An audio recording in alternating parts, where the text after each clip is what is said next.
Saudara-saudariku yang terkasih, hari ini gereja merayakan hari Minggu biasa yang ke-33, masa terakhir di dalam hari Minggu biasa.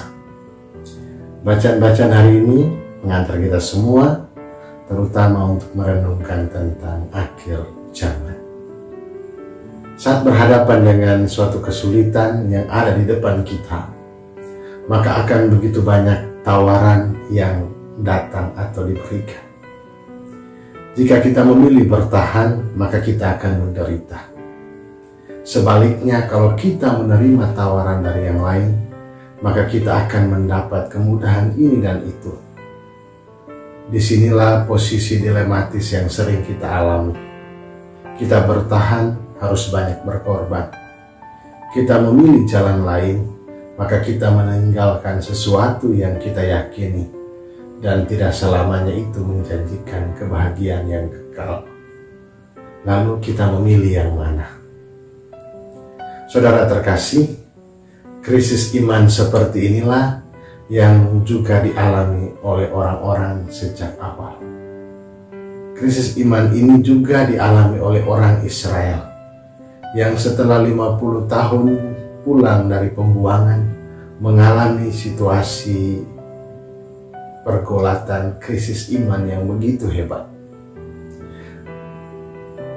Mereka mengalami krisis ini dan menanggapinya dengan menghalalkan segala cara untuk hidup. Tetapi di sisi yang lain, ada juga orang-orang yang bertahan dalam ajaran Tuhan. Pada zaman Yesus, orang Israel mengalami krisis iman saat berhadapan dengan berita tentang akhir zaman. Yesus dalam Injilnya yang kita dengarkan mengingatkan bahwa sebelum akhir zaman itu datang, akan ada berbagai macam peristiwa dalam rentetan zaman yang lamanya tidak kita ketahui. Akan ada penyesat, peperangan, gempa bumi yang dahsyat, sakit, penyakit, dan lain sebagainya. Dan umat Kristiani mengalami berbagai macam penderitaan ini, bahkan harus dengan risiko mengorbankan hidupnya. Sedangkan umat di Tesalonika juga mengalami keguncangan iman saat mendengar tentang berita akhir zaman.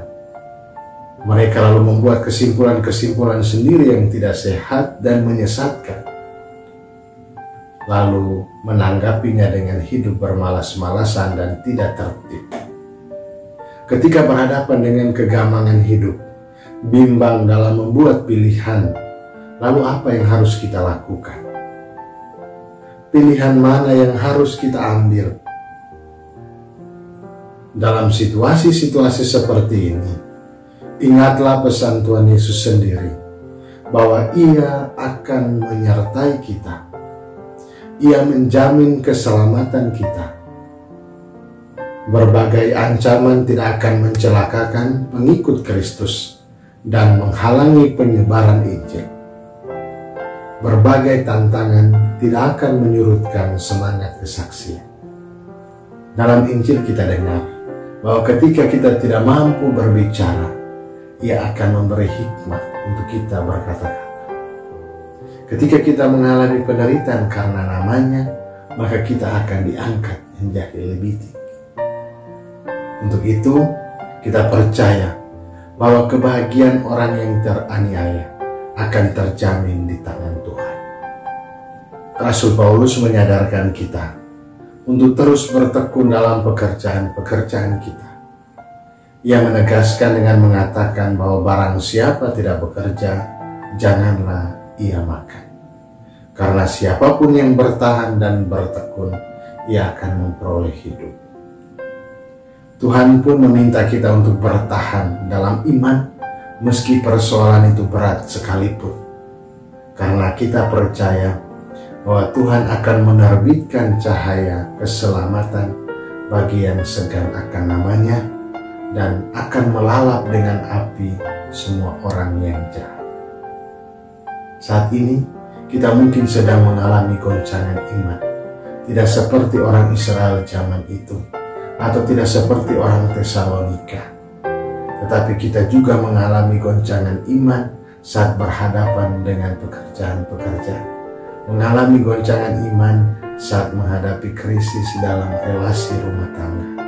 Menghadapi goncangan iman saat relasi persahabatan dan lain sebagainya mengalami keretakan. Mari kita bertekun dan bertahan dalam iman kepada Kristus. Bertahan dalam kesetiaan, bertahan dalam kesabaran, bertahan dalam cinta. Maka semua orang yang bertekun dan setia akan mendapat kehidupan. Maka sebagai orang yang beriman dalam menghadapi penderitaan, peganglah prinsip ini. Iman boleh diguncangkan, tetapi tidak mungkin dilenyapkan. Selamat hari Minggu, Tuhan memberkati. Bapa dan Putra